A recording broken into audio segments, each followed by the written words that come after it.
بسم الله الرحمن الرحيم ক্ষমতা দিয়ে কি করবেন? কি করবেন ক্ষমতা দিয়ে? আপনি তো থাকবেন না, অন্ধকার কবরে থাকবেন।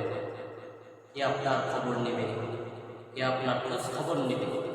দুনিয়াতে থাকার জায়গা না বাবা, বাপ, দুনিয়াতে থাকার জায়গা। এখনো সময় আছে, পরিবর্তন করুন, আল্লাহর পথে চলে আসা, নামাজ ধরুন, আল্লাহর বিধানকে মেনে চলুন। এখনো সময় আছে।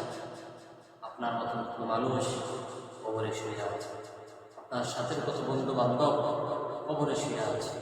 দেখেন না আপনার তাকাইয়া, আপনার মতন মানুষ আজকে মাটির নিচে রেজা রেজা হয়ে গিয়েছে, তাদের অস্তিত্ব নেই।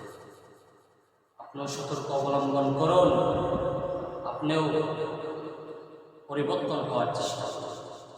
দুনিয়া কাউকে থাকতে দেয় না বাপ, দুনিয়া কাউকে থাকতে দেয় না।